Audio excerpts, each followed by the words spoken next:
Shikues nderuar, ju përshëndesim, rikthyer sërish në aktualitet do ndalemi ditën e sotme për herë të fundit për të folur mbi zhvillimet e fundit mbi Big Brother, ku këngëtari Joz Marku ka rikthyer edhe një herë vëmendjen pra rrjeteve sociale, ku këtë herë me një video të re që është bërë virale pra brenda pak orësh. Në pamjet e shpërndara ai shihet në një ambient në Tiranë, rrethuar nga miq, teksa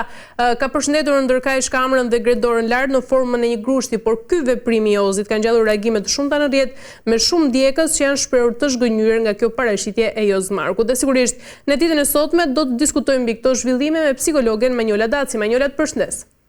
Jo, përshëndes dhe unë. Manjola, në lidhje me ato që unë sapo thasha, mendoni vërtet se veprimi i fundit i Joz Markut ishte një provokim i qëllimshëm apo një gjest i keq interpretuar pra mbas asaj që ndodhi në shtëpinë e Big Brother?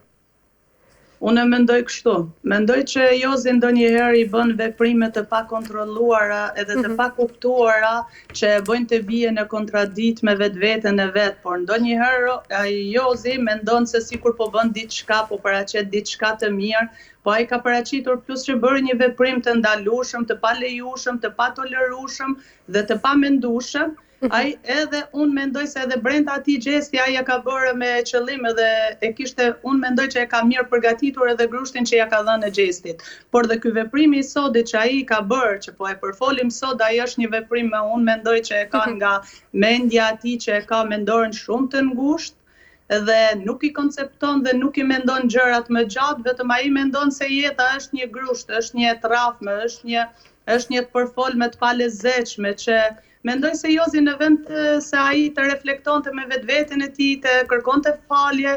publikisht, të kërkonte, ai e bëri me një farë forme, por tani me këta veprime që po i bën, ai po tregon sikur nuk është penduar për veprimin që e ka bërë ndaj gjestit. Me të vërtetë ai format është që të nxjerr nga ana psikologjike. Me të vërtetë ai format edhe po të rrishur mbyllur aty, ai me të vërtetë të bën që dikush ka agresivitet më të tepër, dikush ka agresivitet më pak të tepër. Dhe Jozi e kishte agresivitetin, e kishte momental, e kishte, por këtë e mendoj që e ka bërë të përgatitur. Në rast se ka menduar me veten e tij, në rast se gjesti më bën dhe ndonjë veprim para se të dalë nga shtëpia, unë do t'ja bëj këtë lloj mënyre. Dhe të ngreja ai grushtat nëpër video dhe të hedhje nëpër video që t'i shikojnë të gjithë media, t'i shikojnë madje edhe fansat e tij, që tani besoj se i ka radhë numri i fansave, apo t'i shikojmë dhe ne si teleshikues, apo fëmijët e cilët po rriten që mund të marrin një kopjem nga vepra e Jozit që bëri, është shumë e ulët si veprim, është shumë e pakuptueshme, shumë e pakonceptueshme, sepse ai duhet të reflektojë në rast të parë dhe ai ka familje, ai ka prindër. Ai çfarë po tregon këtu, shembullin e kujt po e paraqet në këtë rast Jozi. Po paraqet një shembull shqiptar shumë të keq, por mund të them se ai nuk është përfaqësues i Shqipërisë, ne të gjithë jemi shqiptar, dhe të gjithë secili përfaqëson vetveten, kulturën, konceptimin e vetvetes së vet. Manjola, sa ndikim ka sjellja pra publike e këtyre artistëve mbas këtyre incidenteve që ndodhen, jo vetëm me Jozit, por edhe incidente të tjera të artistëve ose vipave që sjellin edhe një reagim të ashpër pra në publik? Unë mendoj se më përpara me të vërtetë sjellja e artistëve, ndoshta edhe mënyrat e folurit se një artisti apo mënyra qëndrimit se një artisti, po e bëj këtë lloj krahasimi sepse më përpara ka pas shumë efektiv, sepse më përpara njerëzit i kopjojshin këtë artist, ndërsa sot janë njerëzit janë e konceptuar me vetveten e tyre dhe mendoj se nuk kanë shumë ndikim sjelljet e artistëve, nuk po i kopjojnë shumë dhe deri në atë pikë sa këta mendojnë që po kopjohen. Madje po keq interpretohen, madje po edhe po shahen, po fyen edhe nga vetë teleshikuesit që i shikojnë këta veprime nga artistët e mëdhej. Kanë me të vërtetë artistë të mëdhej me emër të mëdhej, por me sjellje jo të mirë dhe jo të hishme janë, sidomos artistët shqiptarë, jo të gjithë, nuk duhet i përgjithsoj të gjithë, sepse ka artistë që janë dhe me kulturë dhe me norma dhe me përmbajtshmëri. Këta nuk mund ta humbim asnjëherë, po ka disa artistë, po këta artistët e ri sidomos, këta po dalin jashtë rregullave, kriterave, vetëm që të binë në sy të opinionit publik ose të kenë shikueshmëri publike, sa më shumë dhe po bëjnë një veprim apo një gjest apo një mënyrë komunikimi apo një mënyrë të folurit që nuk është e hishme për ne, por kopjimin nga këto artistë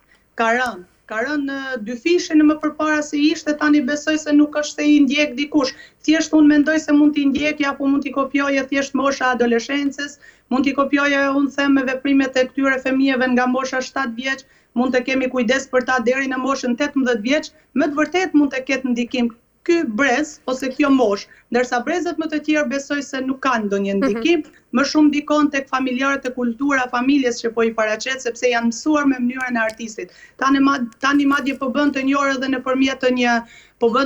nëpërmjet një rrjeti social tjetër edhe pa qenë nevoja të jenë artist, pa kontribuar fare në mediat artistike. E qartë. Manjola, mbas atij incidenti që ndodhi në shtëpinë e Big Brother VIP, a duhej që Josmarku pra të kërkonte një falje publike jo vetëm ndaj gjestit, por edhe për të rivituar sërish besimin e publikut? Mendoj se ishte veprimi më i mirë që ai don të kishte bërë më saktë, pavarësisht se e thash dhe më përpara unë që ai ka bërë një kërkim falje, por sikur nuk e ka bërë dhe shumë sigurt atë se tani po e ritransmeton me veprime dhe me gjeste të pahishme dhe të pakëndshme. Unë mendoj se do ndikojnë dhe në karrierën e tij artistike, madje do t'i humbja dhe shikueshmëria, madje do t'i humbja dhe dëgjueshmëria sepse ai kishte një zë brillant për nga ana e muzikës. Sikur të fliste vetëm me zërin e tij nëpërmjet muzikës, nëpërmjet notave muzikore do ishte shumë mirë që mos të vepronte me veprimet dhe të mos ketë një gjuhë komunikimi shumë të tolerueshme ashtu siç e kishte ndonjëherë të pa kuptim të fare. Fliste, po nuk kishte kuptim mënyra të folurit e tij dhe është mirë që përsëri njeriu nuk është asnjëherë vonë që të reflektojë me vetveten e tij, të kërkojë falje, të